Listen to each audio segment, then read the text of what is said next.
السلام عليكم. هنعمل بقى النهارده مع بعض حاجة كده سهلة ولذيذة في شكلها وفي طعمها وكمان في طريقة تشكيلها. هنعمل النهارده الشريك او البريوش او الفطائر الحلزونية او المانجونة، كل المسميات الحلوة دي اتجمعت في حاجة احلى. واحدة من اجمل المعجنات اللي ممكن تجربوها. طريقتها سهلة جدا في التحضير وكمان في التشكيل، لأي حد مبتدئ ممكن يعملها. طعمها حلو قوي يا جماعة، لدرجة ان هي كده ممكن تتاكل سادة جنب كوباية الشاي وبألف هنا. تعالوا بينا نبدأ على طول علشان نشوف طريقة التحضير وكمان المكونات. بس قبل اي شيء عايزين نعمل لايك وشير للفيديو الجميل ده كده على طول علشان يوصل لأكبر عدد من الناس. وكمان الاشتراك في القناة لو لسه مش مشتركين وتفعيل زر الجرس علشان يوصل لكم الإشعار بكل الوصفات الجديدة. تعالوا بينا نبدأ. هنسمي الله. ومعايا هنا طبق عميق هضيف فيه نص كوباية من مية دافية، وكمان هضيف عليه نص كوباية من حليب أو اللبن الدافي. بعد كده هبدأ أضيف عليهم معلقة كبيرة من الخميرة الفورية، وكمان معايا 4 معالق كبار من السكر. بعد كده هبدأ أضيف عليهم 4 معالق كبار من الزبدة السايحة. الزبدة هنا يا جماعة تكون دافية، ما تكونش سخنة. بعد كده هبدأ أضيف عليهم معايا بيضة كاملة وكمان بياض بيضة، والصفار البيضة التانية هسيبه لدهن وش الفطاير في الآخر.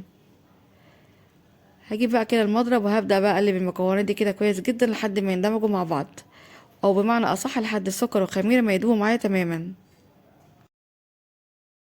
بعد ما جهزنا خليط المواد السائلة هنبدأ بقى نضيف الدقيق. معايا هنا نص كيلو من الدقيق. الدقيق بقى يا جماعة قبل ما أضيفه أنخله كويس جدا، ونستخدم كمان دقيق تكون نوعيته كويسة عشان يديكي أفضل نتيجة. بعد ما ضفت الدقيق هضيف عليه معلقة صغيرة من بيكنج باودر وكمان رشة صغيرة كده من الملح. في أول العجن بقى هنجيب كده معلقة وسباتيا ونقلب بقى الدقيق كده في المواد السائلة لحد ما يختفي معايا تماما. نقلب بقى الخليط ده كده من فوق لتحت لحد الدقيق كده ما يختفي معانا تماما في المواد السائلة، وده كده هيكون شكله.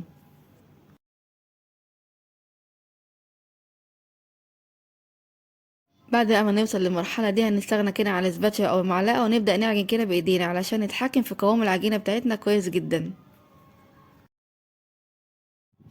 هعجن فيها كده حوالي 5 دقايق. في المرحلة دي كده حسيت العجينة بتلزق معايا شوية، فضفت لها كده شوية من الدقيق حوالي كده معلقة كبيرة، وهعجنها كده بالشكل اللي حضراتكم شايفينه ده لحد ما الدقيق يختفي معايا تماما. هعجن بقى كده فيها لحد ما نوصل لقوام العجينة المطلوب. ده كده هيكون شكلها عجينة طرية ولينة وبتلزق في الايد معايا بسيط زي ما حضراتكم كده شايفين، بجد ما شاء الله. هجيب بقى طبق تاني وافضل ادهنه كده بمعلقه صغيره من الزيت.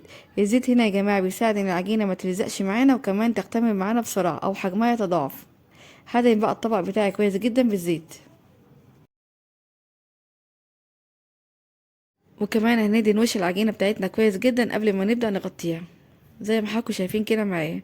هجيب بقى الاسترتش راب وهغطيها بقى كويس جدا واسيبها بقى في مكان دافي حوالي كده ساعه تختمر او حجمها يتضاعف معايا. والمده هنا يا جماعه على حسب درجه حراره الجو عندكم، يعني ممكن تزيد او تقل.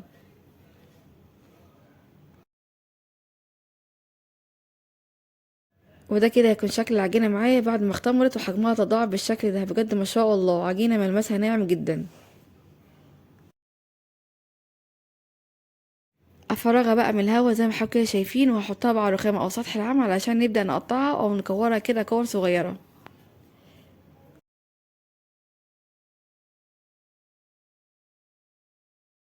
هنبدأ بقى نقسم العجينة بتاعتنا كور صغيرة او قطع صغيرة.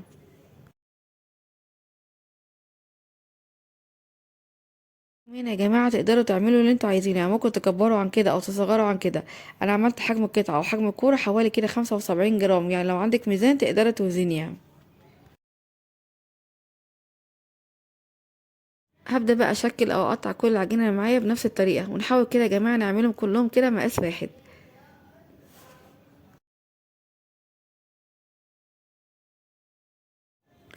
هنجيب بقى طبق وندهنه كده بحاجة بسيطة من الزيت ونبدأ نرص فيه القطع او الكور زي ما حضراتكم كده شايفين. هغطيها بقى واسيبها كده حوالي 10 دقايق ترتاح قبل ما ابدأ اشكلها علشان تتفرد معايا بكل سهولة ساعة التشكيل.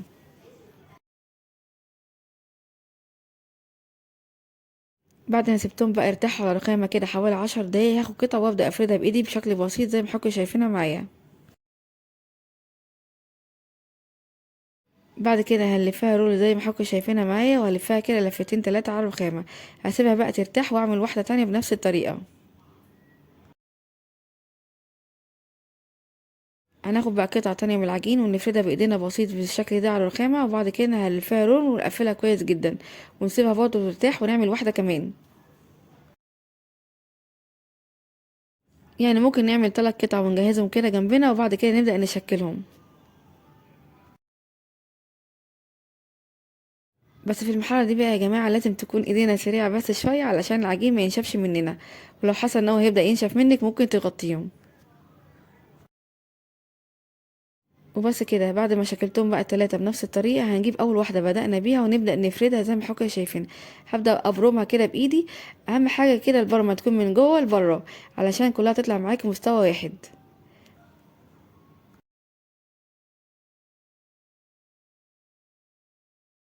احاول بقى ابرمها على قد ما اقدر ويكون سمكها معايا رفيع بالشكل ده، وده كده هيكون طولها مناسب جدا. هناخد بقى طرف العجين وابدا الفها لفتين تلاتة زي ما حضراتكم شايفين، وبعد كده هبدا امسك الطرف التاني والفها على شكل حلزوني. الطريقه سهله جدا يا جماعه بجد، وممتعه، ما بتاخدش وقت خالص في تشكيلها. بصوا معايا ما شاء الله، ده كده هيكون شكلها. هعمل التانية برضو بنفس الطريقه. هعمل واحده تانية معاكم كده بنفس الطريقه. هناخد كده قطعه العجين ونبدا نضربها بايدينا زي ما حضراتكم شايفين. اهم حاجه كده نبدا من جوه لبره علشان تتفرد معاكي بكل سهوله، وكمان سمكها كله يكون واحد. وبعد كده هبدأ امسك الطرف الاولاني الفه لفتين تلاتة، وبعد كده اجيب الطرف الاخير والفه كده حلزوني بالشكل ده، وده كده هيكون شكلها بجد ما شاء الله.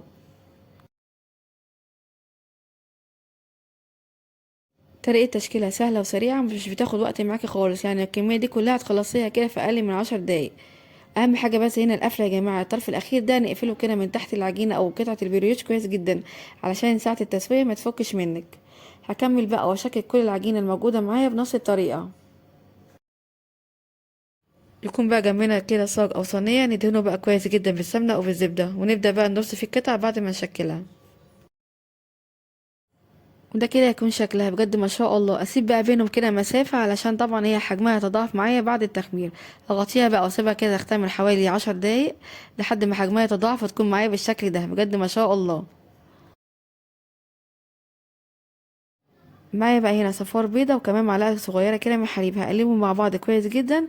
وبعد كده هنبدا بقى ندهن وش الشريك بتاعنا بالشكل اللي حضراتكم شايفينه ده بالفرشه بقى بشكل بسيط. نبدا بقى ندهن وشها كويس جدا زي ما حضرتك شايفينها معايا. وممكن كمان ندهنها بالحليب بس او بميه وسكر بدل صفار البيض واللبن، يعني موجود عندك استخدميه. بعد بقى ما دهنتهم كويس جدا كلهم بقوا معايا بالشكل ده، هبدا بقى كده اضيف عليهم كده حبه من السكر او ارش عليهم كده حبه من السكر. وده كده هيكون شكل الشريك بتاعنا بعد ما ضفت له السكر بجد ما شاء الله. ما تقلقوش خالص يا جماعه من السكر، هو مش بيتحرق ولا بيتكرم معاكم في الفرن، بس هو بيدي كده للفطاير او الشريك بتاعنا شكل وطعم كمان احلى كده بعد التسويه. هنتكلم بقى عن التسوية. هنسويها كده في فرن ساخن مسبقا على درجة حرارة 200، وهكون مشغلاها كده قبلها ب10 دقايق. وهنحط الصينية أو الصاج بتاعنا كده في الرف الأوسط، ونكون مشغلين نار من كده من تحت بس. هتقعد معانا كده في الفرن من 25 ل30 دقيقة.